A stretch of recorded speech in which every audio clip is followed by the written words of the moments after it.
Pemimpin kelompok teroris Mujahidin Indonesia Timur, Ali Kalora, tewas dalam baku tembak dengan Satuan Tugas Mandago Raya di pegunungan Desa Astina, Sulawesi Tengah. Polisi pun masih terus memburu anggota teroris Poso lainnya yang masuk dalam daftar pencarian orang atau DPO. Pasca kematian Ali Kalora, jaringan MIT diklaim tidak lagi memiliki pemimpin. Untuk membahas hal tersebut, kita sudah terhubung melalui sambungan Zoom dengan Ridwan Habib, Direktur di Indonesia Intelligence Institute. Dan sebelumnya, saya ingin informasikan bahwa kami juga sudah menghubungi pihak Polda Sulawesi Tengah, namun belum dapat bergabung dalam dialog kali ini. Saya akan langsung ke Pak Ridwan. Ya, selamat sore. Selamat sore, halo. Ya. Selamat sore. Ya, Pak, bagaimana Anda kemudian menilai proses penangkapan ini berdasarkan kronologi yang sudah disampaikan oleh polisi? Ya, saya kira pertama ini apresiasi ya. Ini satu prestasi besar menurut saya dari Satgas Mandago Raya, dan ini merupakan satu keberhasilan yang saya kira menenteramkan masyarakat, terutama masyarakat di Sulawesi Tengah. Karena Ali Kalora ini kan sangat kejam ya. Dia pernah melakukan 4 kali serangan di Sulawesi Tengah dan membunuh korbannya dengan sangat kejam, dengan menyembelih dan sangat miris sekali.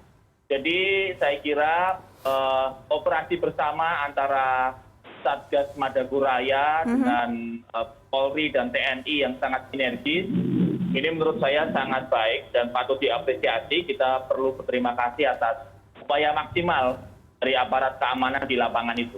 Baik, Pak Ridwan, ini ada sorotan dari publik yang menyatakan bahwa berdasarkan kronologi yang disampaikan polisi, banyak pihak yang menduga adanya juga kekerasan, kemudian ada dugaan dipukuli atau bahkan pengaturan posisi tangan dari jenazah dari 2 orang teroris yang tertangkap ini. Apa catatan Anda soal hal ini? Saya kira saya tidak mendapatkan data soal itu ya, dan kita berpedoman pada statement resmi saja dari Sulawesi Tengah bahwa mereka terkepung dalam satu penggerbekan di Desa Astina itu ya. Dan mari kita hati-hati juga dengan berbagai macam spekulasi dan rumor. Karena begini, kelompok teroris ini juga mereka ini punya hati-hati, mereka punya supporting support di media sosial, gitu loh. Jadi mereka ini bertugas mengaburkan informasi sehingga kemudian aparat keamanan ini menjadi tidak dipercaya oleh masyarakat. Nah ini saya kira berbahaya. Kita selayaknya kita ikuti saja pernyataan resmi dari pihak aparat keamanan, dan saya kira sekali lagi ini satu prestasi yang baik karena Ali Kalora ini benar-benar sangat membahayakan warga ya. Dia pernah membunuh dan merusak tempat peribadatan juga di Sulawesi. Iya, berarti yang jadi catatan khusus adalah kemudian masyarakat juga harus waspada terhadap adanya spekulasi-spekulasi yang mungkin saja juga dibentuk oleh pihak teroris tersebut ya Pak Ridwan. Ya betul, karena kita juga menghadapi situasi di mana mereka ini, kelompok teroris ini juga ada pendukungnya di media sosial. Sehingga mereka ini berusaha selalu, kelompok teroris ini mengaburkan informasi. Sehingga kemudian masyarakat menjadi tidak percaya kepada pemerintah. Ini saya kira harus kita lawan ya. Karena bagaimanapun juga ideologi terorisme ini nggak boleh berkembang di Indonesia. Karena membahayakan sekali buat masa depan nation state kita sebagai bangsa yang berpancasila ini. Baik, Pak Ridwan, yang menjadi pertanyaan besar adalah apa kemudian dampak dari tewasnya Ali Kalora ini terhadap kekuatan militan di Sulawesi Tengah. Kita sama-sama tahu bahwa Santoso sudah tewas, Basri sudah ditangkap. Kemudian Ali Kalora ini bahkan juga disebut saat dia masih memimpin dan saat masih hidup sebagai pemimpin yang tidak diperhitungkan. Meskipun memang kita tahu rekam jejaknya ini sangatlah sadis ya. Ada pemenggalan dan hal-hal lain yang juga dilakukan oleh dirinya.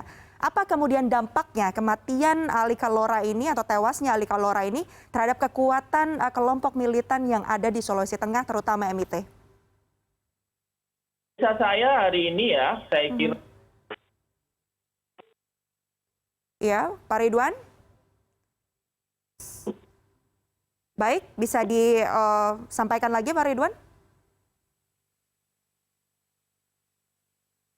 Kalora ini, MIT akan selesai. Oke. anggota yang tersisa ini mereka bukan tipe-tipe leader ya. Mereka bukan tipe pemimpin yang mempunyai kemampuan untuk mengorganisasi semacam Ali Kalora maupun Santoso. Jadi saya menduga mereka malah justru akan segera menyerah. Nah, ketakutan dengan situasi di mana Ali Kalora sudah tewas. Jadi setelah 4 orang ini menyerah ya sudah MIT selesai karena mereka ini sebenarnya sudah nggak punya support dari luar. Mereka ini sudah terkepung ya, teralienasi sehingga aparat keamanan ini sudah berhasil menghentikan suplai bantuan mereka yang dulu disuplai oleh jaringan di luar Sulawesi Tengah. Oke. Tapi sekarang berhasil kemudian dicegah sehingga tidak ada bantuan lagi yang masuk. Nah, karena itu begitu Ali Kalora ini tewas, saya meyakini 4 orang ini akan segera menyerah.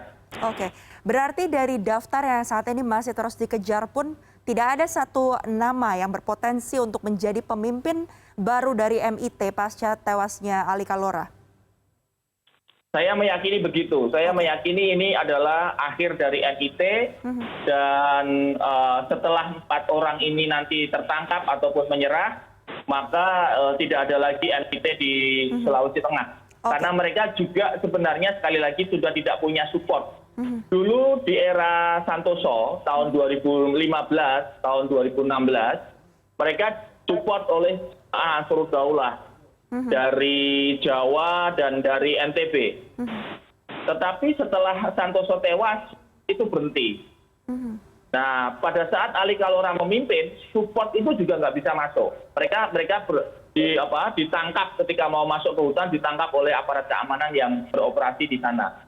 Sehingga saya meyakini 4 orang ini juga tinggal tunggu waktu, apakah mereka akan menyerah atau tertangkap oleh Satgas Madagoraya. Oke, berarti bisa dikatakan bahwa Anda meyakini bahwa tewasnya Ali Kalora ini artinya adalah kematian atau akhir juga daripada MIT yang ada? Ya, betul. Saya meyakini MIT itu akan hilang, selesai ya, setelah Ali Kalora ini tewas. Berarti potensi adanya serangan balik begitu? Sebagai bentuk balas dendam dari kelompok militan yang ada di Sulawesi Tengah ini juga tidak bisa tercium atau terendus akan ada? Saya tidak melihat kemampuan mereka melakukan itu. Ya, saya melihat ini hanya 4 orang yang sudah sangat terdesak. Mungkin saja mereka ini sudah nggak punya senjata. Dugaan saya paling senjata tajam saja, parang atau mungkin pedang begitu ya, dan mereka juga tidak punya kemampuan survival yang lama. Jadi saya meyakini tidak akan ada aksi balasan dan juga 4 orang ini akan segera menyerah.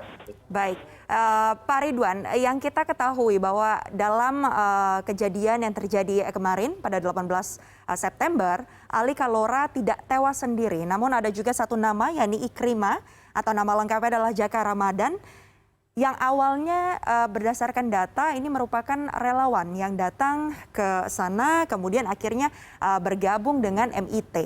Bagaimana Anda kemudian melihat fenomena ini? Bagaimana pola perekrutan dari MIT dan jaringan lain yang ada di sana?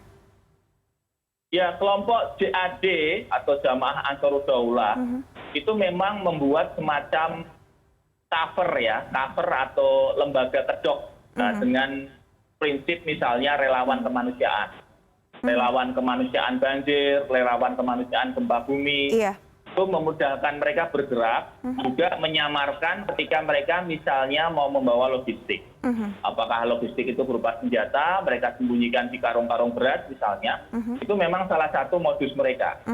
Nah, kan tetapi sekali lagi seperti yang saya jelaskan di awal tadi, setelah Santoso tewas, bantuan dari luar ini nggak mungkin masuk lagi. Karena barikade dari Satgas Madagoraya ini sangat kuat, sehingga mereka susah untuk masukkan logistik, baik itu berupa uang, bahan makanan, ataupun senjata. Jadi ini kan Ikrimah ini kan sisa-sisa sebelum Santoso tewas ya. Jadi memang dia sudah masuk sebelum Santoso tewas, jadi bukan baru gitu, bukan supporting baru. Itu artinya untuk ada pihak lain yang mendukung datangnya dari luar itu sangat kecil sekali kemungkinan karena barikade dari Satgas ini bisa terbilang sangatlah kuat ya. Ya, keseriusan dari Satgas Madagoraya Raya yang merupakan gabungan antara Polri dengan TNI, saya kira ini membuktikan bahwa upaya kontraterorisme ketika dilakukan bersama-sama dengan penuh kerjasama itu akan berhasil gitu loh. Jadi antara TNI dan Polri ini sama-sama punya tugas yang penting, kemudian join jadi satu, namanya Satgas, dan kemudian alhamdulillah berhasil mengatasi Ali Kalora yang sangat-sangat meresahkan warga masyarakat, terutama di Sulawesi Tengah.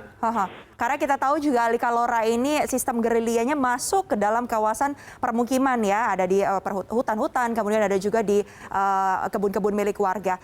Yang jadi pertanyaan selanjutnya, apakah kemudian tewasnya Ali Kalora, kalau tadi Anda menyebutkan bahwa sel-sel jaringan teroris yang ada di Sulawesi Tengah bisa dikatakan akan mati secara perlahan pasca tewasnya Ali Kalora. Bagaimana dengan sel teroris yang ada di wilayah lain di Indonesia? Apakah ini kemudian menjadi satu momen juga akan bangkit seperti itu? Ya, kalau kewaspadaan terhadap serangan terorisme di Indonesia ini selalu tinggi ya. Karena memang kita harus akui bahwa masih banyak sisa-sisa jaringan, apakah itu JAD pro ISIS maupun Neo JI yang pro Al-Qaeda yang masih berada di luar, yang belum tertangkap oleh polisi. Dan mungkin saja memang ada semacam upaya-upaya teror yang akan mereka lakukan. Tetapi kita percaya bahwa Detasemen Khusus 88 adalah lembaga yang profesional. Kebetulan saya kenal pribadi dengan Bapak Kadensus, itu adalah abang saya di S2 Intelijen UI. Dan saya kira mereka punya kemampuan untuk melakukan penangkapan lebih awal, atau dalam teori kita disebut dengan preemptive strike, terhadap orang-orang yang diduga menjadi bagian dari jaringan terorisme. Jadi kita percayakan saja dengan kemampuan Densus 88 Polri. Baik.